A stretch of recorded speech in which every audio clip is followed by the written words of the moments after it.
and I were 19. At the risk of sounding pretentious, the two of us come from well-off North Jersey families and get to enjoy our summers down the Jersey Shore. My house is in Belmar, New Jersey, and his is in Lavallette. It was a random summer night during the week, and Alex was driving the two of us from my house in Belmar down to Lavallette, about an hour's drive. To be completely honest, I preferred hanging out at Alex's house not only because it was a little nicer, but because the general vibe of Lavallette is more geared towards kids our age. If we weren't scouring the area for a party, we could enjoy some drinks on one of the many private beaches we technically weren't supposed to be on. I could go on and on about things to do down the shore, but for the sake of brevity, I'll try my best to get to the point. As we were driving down, we agreed that we opt for a quieter night. No partying, links, or anything that we might normally do. The two of us agreed to snag a few beers, roll a joint, and chill on one of the private beaches under the stars. Honestly, it sounded great. The two of us had been going pretty hard with some of our other friends. A break from partying was much needed. To anyone unfamiliar with the layout of Lavallette, there's a beach side and a bay side. Most of the beaches feature a really high dune and a steep drop-off as you approach the ocean. If you were to stand at the ocean's edge and look back, you'd see a pretty sizable hill of sand. After drinking a few drinks at Alex's place, we snagged some bikes from his garage and made our way toward the beach of our choice. For whatever reason, Alex insisted on journeying further than I'd ever been, which I didn't quite understand since all the beaches were basically the same. I really didn't mind a longer bike ride, though, so I just went with it. Eventually, Alex decided on a desolate-looking beach at the end of the road with no cars parked on it. Every house on the street had its lights off.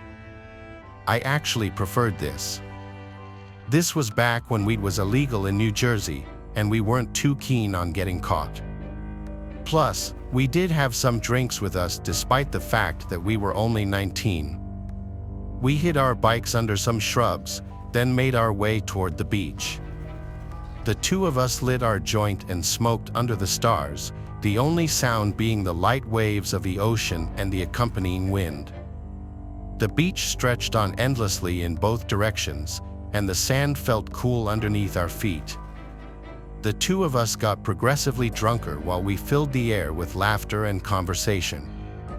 Eventually, we just laid back in the sand, watching a sky full of stars in hopes of witnessing a shooting star. That's when we heard it. I heard it first. It was almost undetectable. The sound was like a metallic buzzing, sort of like the sound you'd hear in a massive gymnasium with large overhead lights. I really can't describe the sound any better. It was a faint metallic buzz that couldn't possibly be anything caused by at the beach. I sat up and stared at Alex, and I could tell the moment he started to hear it too. The two of us whipped our heads in every direction, looking into the darkness for the source of the drone. Strangely, it was difficult to pin down exactly where the sound was coming from. It was just too faint to tell. We were beginning to get freaked out, but were too terrified to move.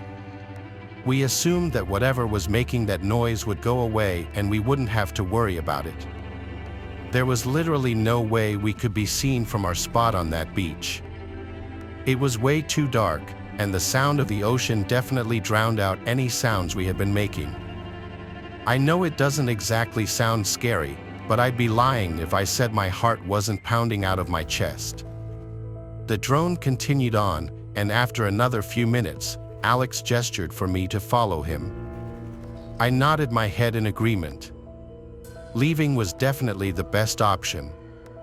Just like a scene from a movie, the exact second the two of us stood up, the droning went from a 1 to a 5. It took every ounce of self-control I had to resist the urge to yell in fear. It wasn't a gradual shift. The sound literally increased in a split second, and it was definitely coming from our right. I felt the hairs on my neck stand up, and a wave of fear washed over me, tensing my body from head to toe.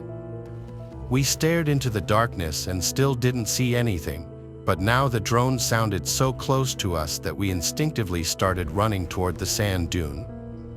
I didn't even know what we were running from.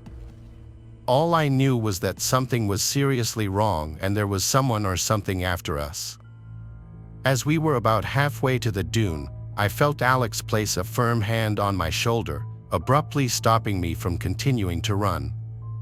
At first, I was confused, but then I saw what his gaze was fixated on. I glanced up toward the dune and saw it. There was a dark figure standing motionlessly at the peak of the dune. Its arms were freakishly long, almost reaching its knees. It was ridiculously tall, and I was shocked at how it managed to stand so still. It was truly terrifying. Alex shouted at me, breaking my gaze from the figure, and we continued running, this time parallel to the beach. We ran to the next dune entrance and sprinted up the slope. As we made our way to the peak, we looked back at where we had just come from. I can still remember the terrifying sight that followed. Not only was the dark figure still on the dune, but there were maybe 3 or 4 more standing motionless on the slope. Each one looked like they were facing us. We didn't have time to go back for our bikes, instead opting to run the entire way home. The next morning, we retraced our steps but couldn't, for the lives of us, find those bikes. Maybe they had been stolen, or maybe whoever or whatever was stalking us the night before had something to do with it. Either way, I've never experienced anything scarier on a beach and still have trouble explaining most of these events. The weirdest thing for me is that I was never able to determine what the buzzing drone was, and to this day, have not heard anything even remotely close to it. Beaches have always terrified me, well, not always. My fear is a direct result of what I'm about to tell you. As a kid, I used to love the shore. I remember spending many summers in eager anticipation of the weekend when my family and I would hang out at our beach house, or if I was lucky, they'd let me spend it at my friend Charles's beach house, which was even more fun. I was 16, and this was one of those special summer weekends.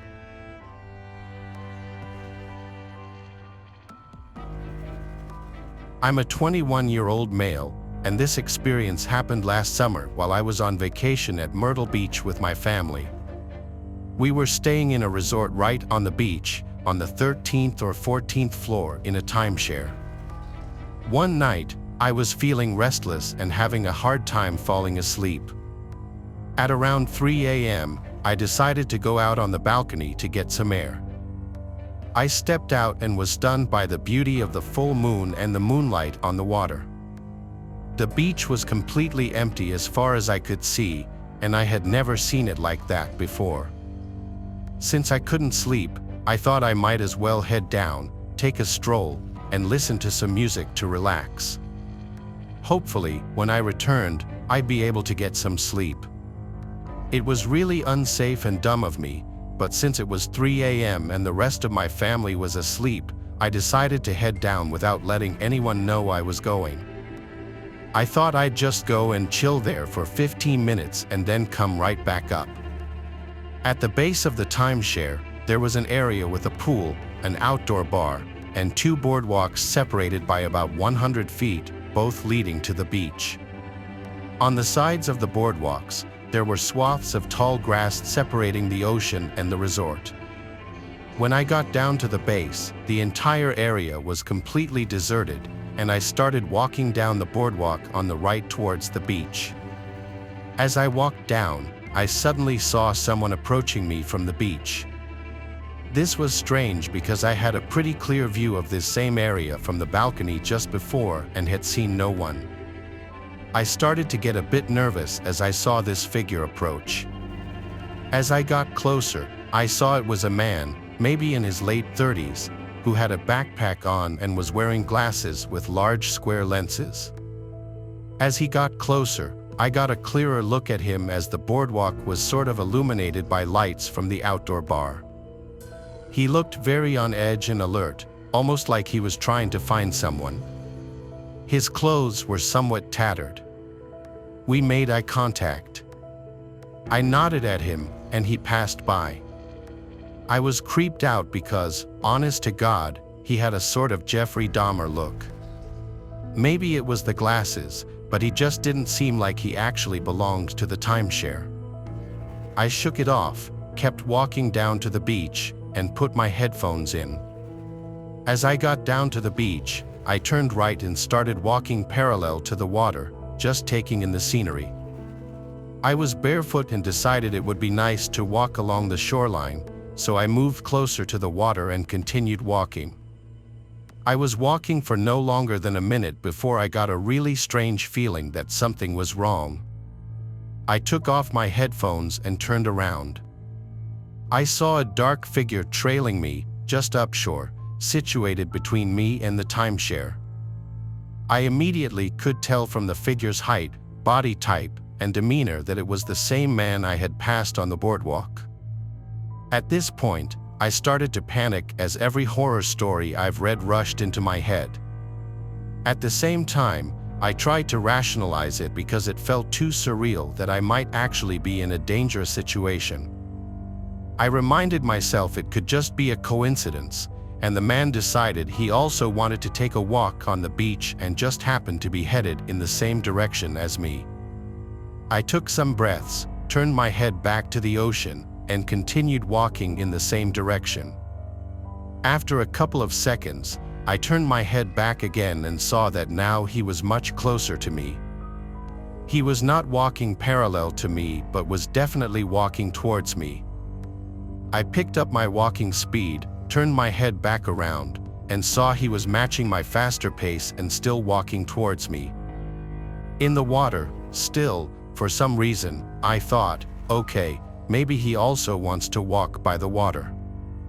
There's no way I'm actually being followed by a creepy man on a deserted beach. So at this point, to truly test it, I did a 180 and completely changed directions. As I turned my head, I saw him completely change directions with me and continue closing the distance, now power walking.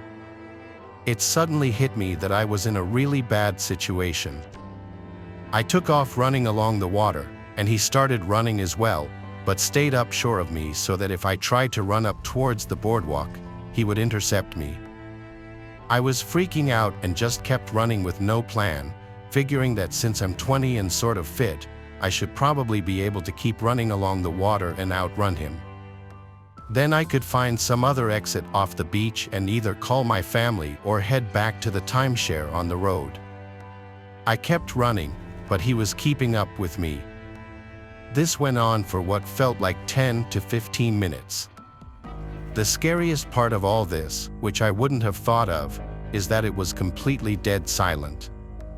All I heard was my breath and feet on the sand. When I turned, I only saw his shadowy figure upshore keeping pace with me.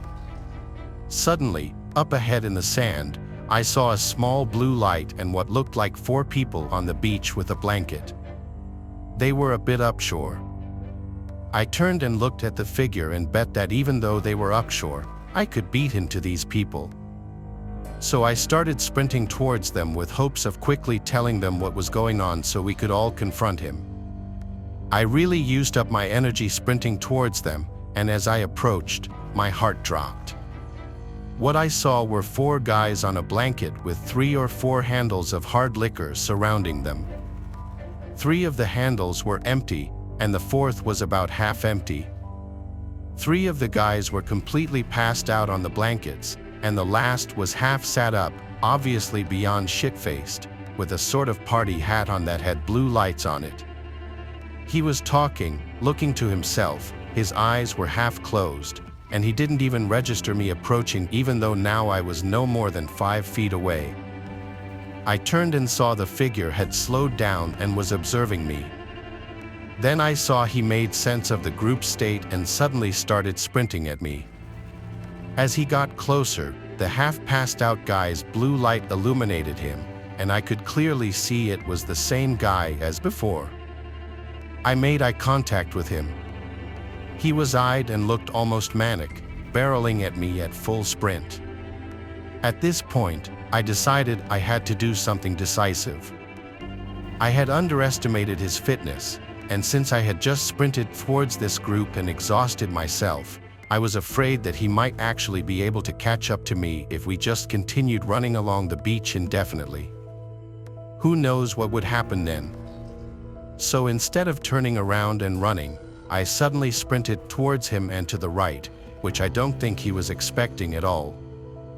I caught him off balance and ran past him, full sprinting back to the timeshare without even looking back. All the hairs on my neck were standing, and it felt like a dream where you're barely evading someone, but he's right about to catch you. The adrenaline was crazy. I kept running and started to see the timeshare. I finally turned around to see how close he was, and I saw him in the distance, maybe 400 feet away. He had lost a lot of distance on me. I didn't waste any time and sprinted up the boardwalk towards the base of the timeshare. I jammed the elevator buttons, leaped in, and started mashing the closed door button as I gasped for air. The door closed, and I hit the button for my floor. When the elevator reached, I literally sprinted back to my room, opened the door, entered, and then slammed the door and double-locked it. I was breathing heavily, and I dropped to the floor and just sat there for a minute, not believing what had just happened. I crouched and crawled over to my room as I was literally afraid he might be able to see me through the window on our balcony. I entered my room. Let's just say I definitely wasn't able to sleep after that.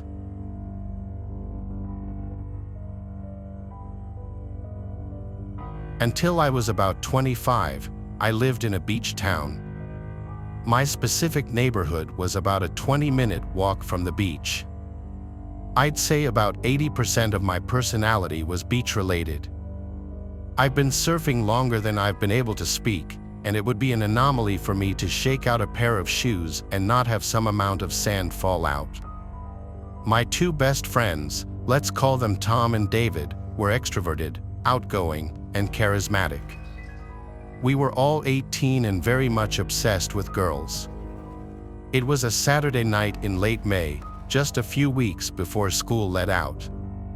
Senioritis had long since set in, and at this point, my friends and I regularly pushed the limits of how much we could get away with without getting in trouble.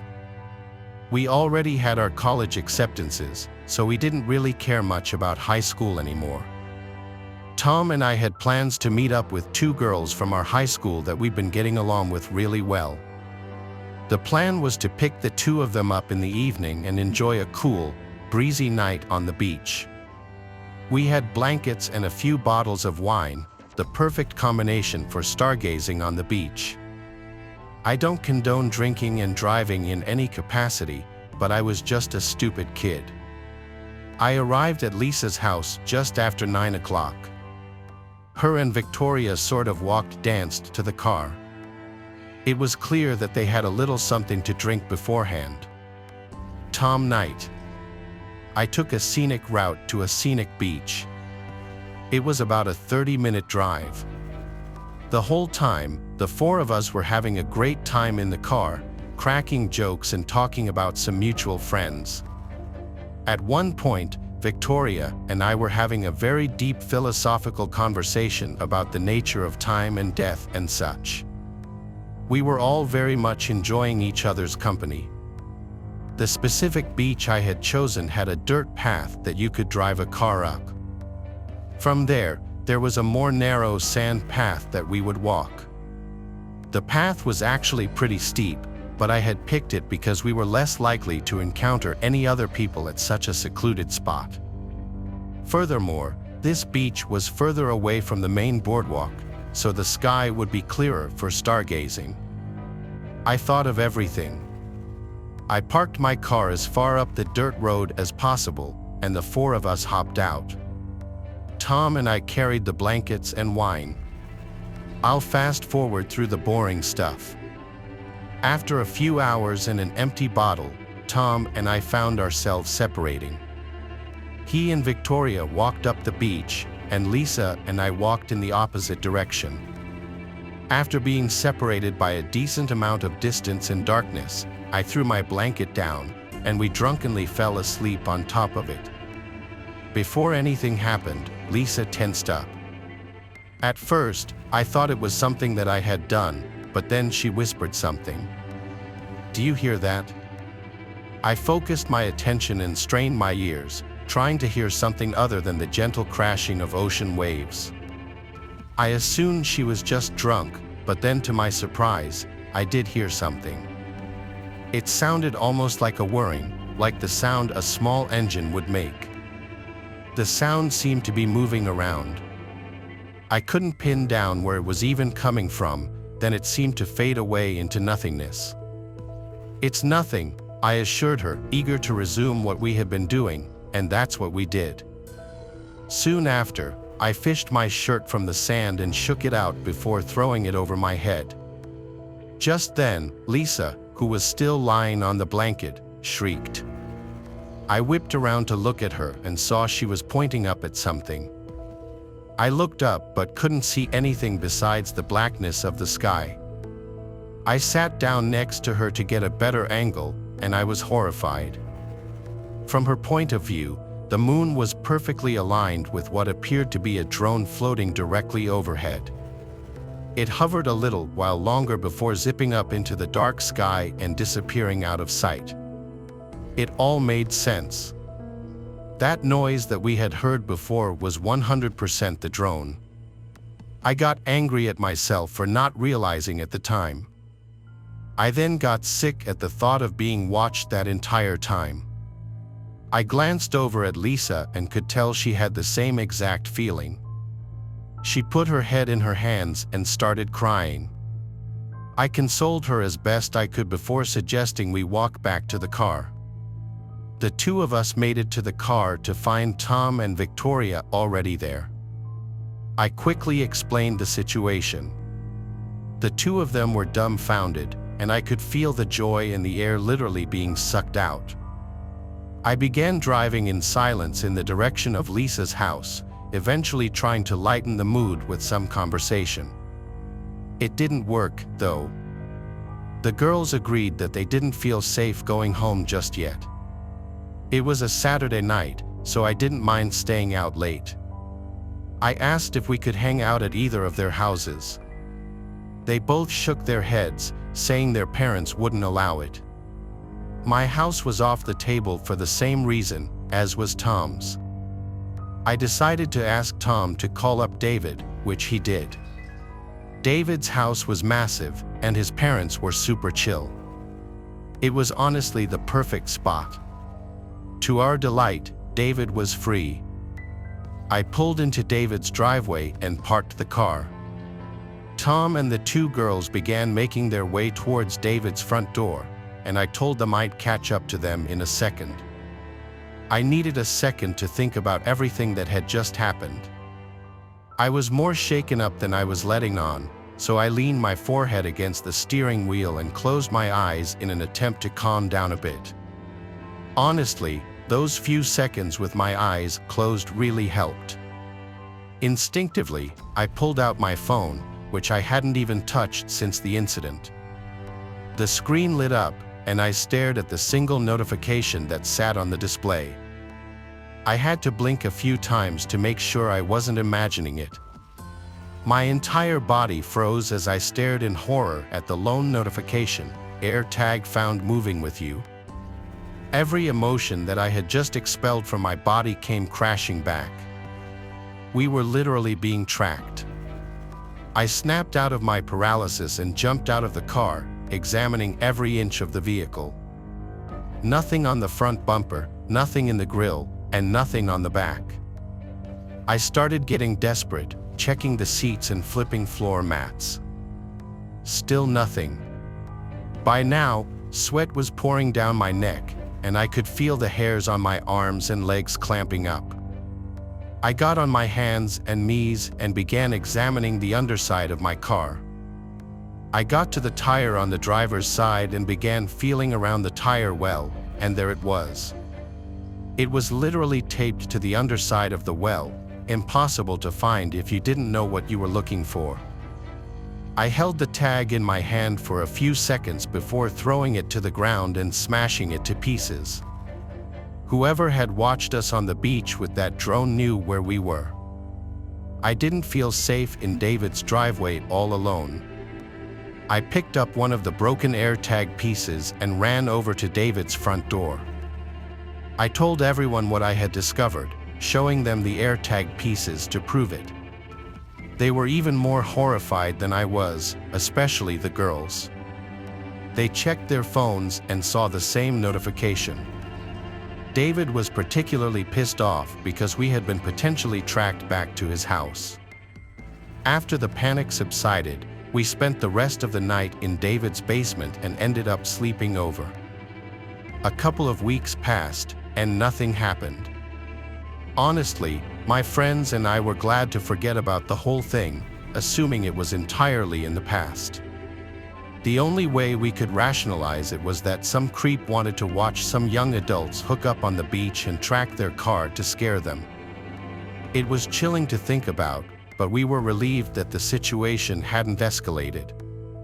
One Sunday morning, about 3 weeks after the incident, I got a call from David. He screamed through the phone for me to drive to his house as soon as possible, which I did. When I got there, he was standing in his driveway with a concerned look on his face and some papers in his hand. I was confused until I realized what he was holding. They weren't papers, but rather pictures. I examined them more closely. They were pictures of me from that night on the beach. They were grainy and dimly lit, but you could clearly see Lisa and me in revealing fashion. I was disgusted. I could only imagine how Lisa would feel upon finding out. Not knowing what to do, we called the police and explained the situation. They told us that there was essentially nothing they could do, but we insisted that they at least scan the photos for prints. They eventually got back to us, saying the photos turned up nothing. Lisa was terrified that whoever sent them would try and blackmail her, and I feared the same. The experience was downright traumatizing. Luckily, nothing ever happened after that, probably because we had gotten the police involved. Lisa was never quite the same around me after what happened, and I can't blame her. I can only hope those pictures don't turn up later in my life.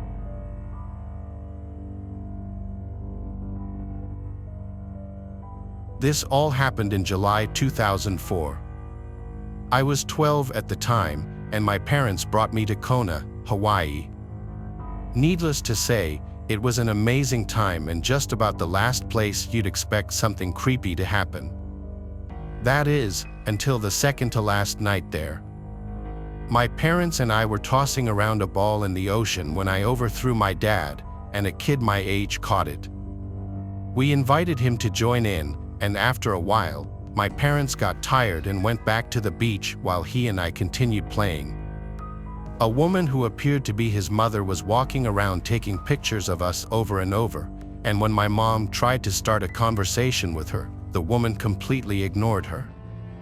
It turned out Jason lived in Los Angeles and was headed back tomorrow, just as we were. We were connecting through LAX, and thank God we didn't share a flight. Once it got dark, we went back to the beach and didn't see Jason's mother anywhere. After searching all over the beach, we headed back to the hotel. To clarify, the hotel was directly behind the beach with a pool and bar in between. You could vaguely see the beach through palm trees, depending on the floor, but certainly not your child. We took Jason up to his room to see if his mother was there, and he said hello to a man on the way up as if he knew him. My mom asked if the man was his dad, and he said no, as his father had run off 5 months after he was born. We knocked on the hotel doors several times and could hear the TV on, but no one answered. We were all hungry, so we went down to the lobby to use the phone. Jason called up to his room and left a message that we were going to the downstairs restaurant to eat.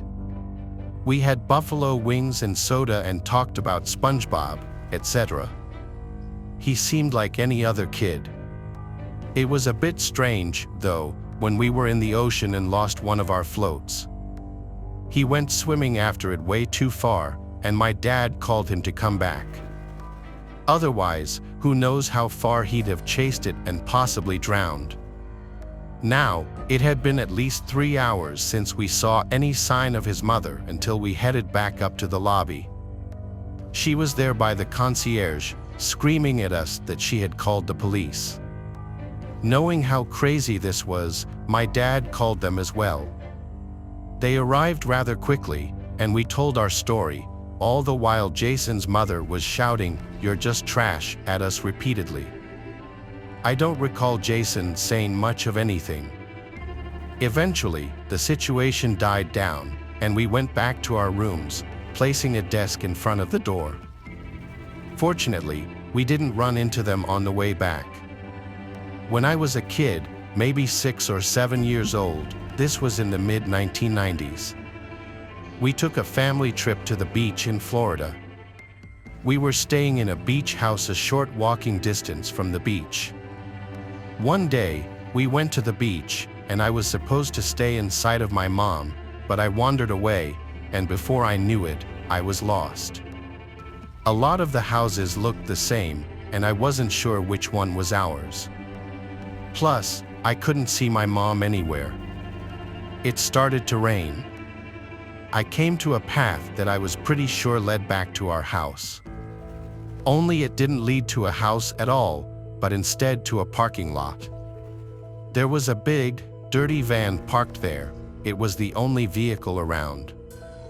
I was about to turn back when I noticed an overweight woman with brown hair, a hot pink tank top, and those big, clunky, thick glasses that were popular in the 80s waving and smiling at me from the passenger seat of the van.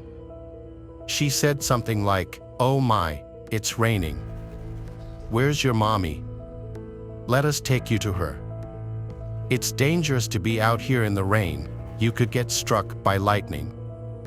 She was very friendly, almost overly so. In the driver's seat was a very overweight man without a shirt on, a hairy gray chest, and some clunky-looking gold chain.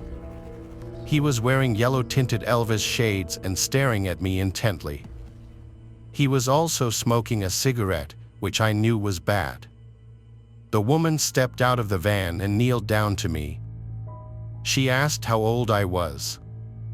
When I told her, she gleefully remarked, "Oh my, we have 2 boys your age at our house.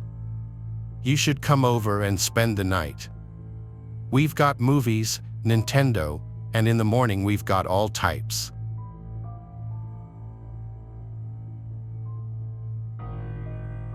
Me, Leonard, and our third friend Jack were going to spend a few unsupervised days at Leonard Beach House in LBI. Jack was a year older than Leonard and me and had recently gotten his license, so we'd be driving down in his car. The drive down was fantastic. Jack was a pretty uncoordinated driver at the time, so most of the ride was spent laughing at him swerving and cursing the road. It was great. We got down to LBI in good time and immediately moved all of our stuff from the car to the rooms we'd be staying in. The layout of the house is important to the story, so I'll briefly mention it. There's a front door, a garage door which connects the back to the front yard, a back sliding door, and a back upstairs deck that connects the upstairs bedrooms. There's also a spiral staircase that allows you to go directly from the back deck to the ground so you can enter and exit the house from upstairs. The house sits along a lagoon, meaning the back end of the house faces a narrow channel of water with houses on the opposite side. We were at that ripe age where chasing girls was a priority, and a nice beach house all to ourselves was the perfect occasion. We spent a few hours figuring out which girls were down the shore at the time and talked to them on Snapchat. Finally, we found a group of 3 cute girls that said they'd be down to come kick back at Leonard House. I had more than enough weed to last us the weekend, and we had snagged a few bottles of our parents' alcohol before leaving. It was perfect. Things were going very well. The 3 girls, Rosie, Alexa, and Sophie, were fun and flirty, and the 3 of us could tell where the night would probably end up. At one point, the 6 of us decided to smoke in Leonard's backyard pool. It was small but perfect for 6 drunk kids. I remember the sight vividly, the gentle bay breeze blowing through my hair, the steam from the heated water rising slowly with the puffs of smoke from the joints. At our age, this was bliss. But then suddenly, Leonard turned the music all the way down and stared over my shoulder into the darkness of the lagoon. Confused, I turned around, peering into the darkness.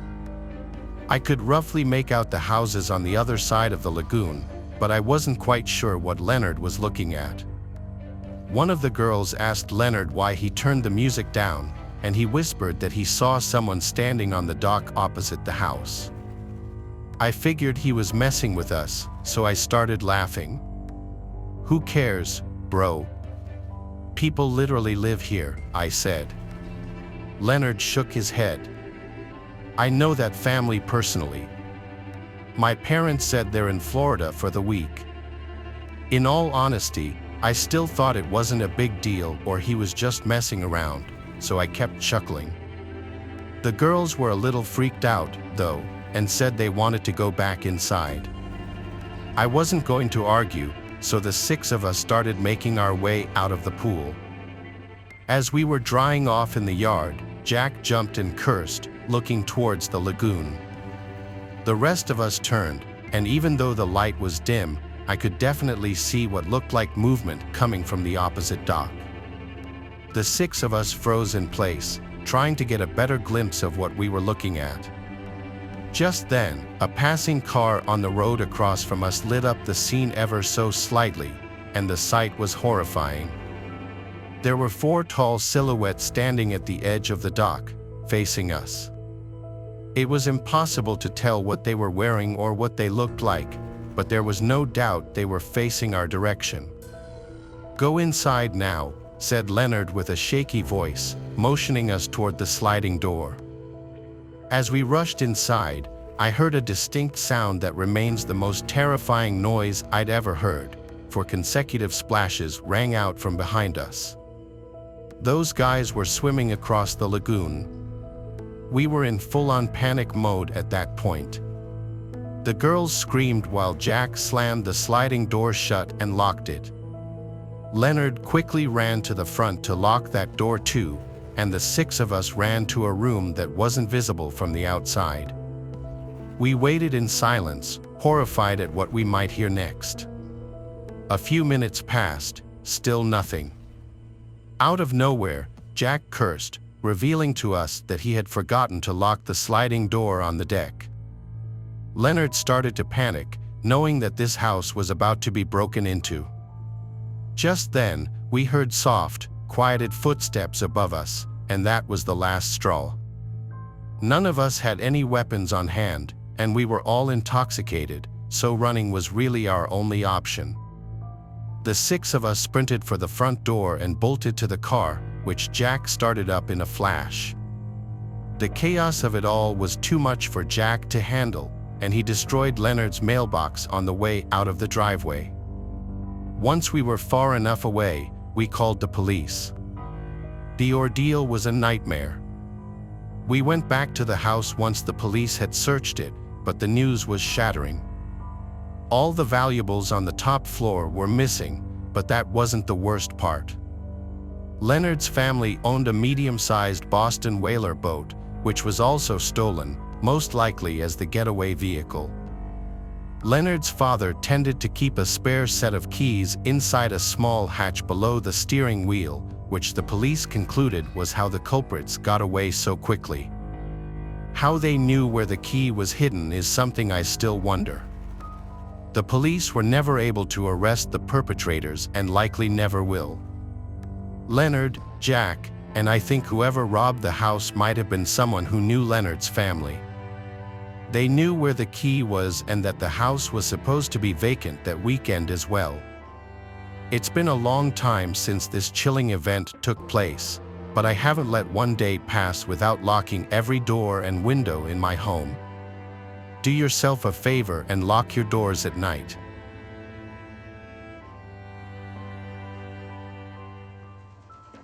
This took place around 2008, if my memory serves me right. My family and I had just moved to Costa Rica, and we enjoyed spending most of our time at the beach, particularly one near a lovely little river where I like to swim.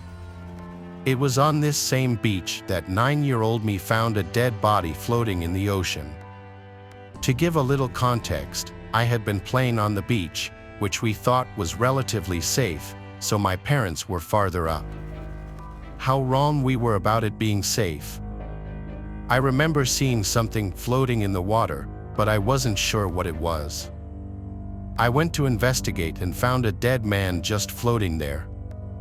Part of his leg had been hacked off.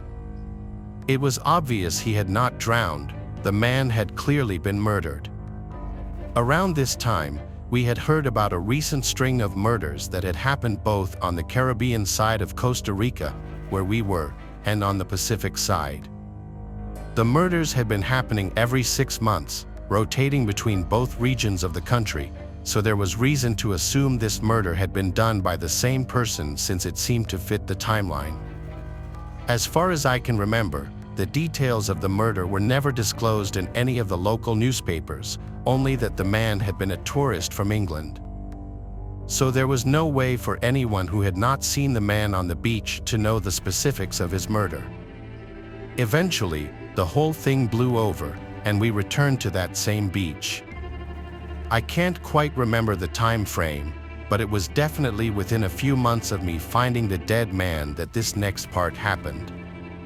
One day, I was swimming in the river with my mother when a very strange man popped up out of the water, startling us. He had a spear gun in hand and a snorkel mask on. He began talking to my mom, and I think we could both tell that something was just off about this guy.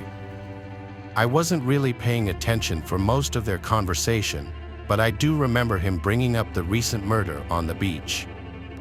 He seemed to know a great deal of details about it, which, as I previously mentioned, were not available to the public. It almost seemed as if he was trying to confess that he was the one who murdered the man without directly saying so. He also talked about how he traveled between the Caribbean and the Pacific side of Costa Rica, spending half a year in each spot.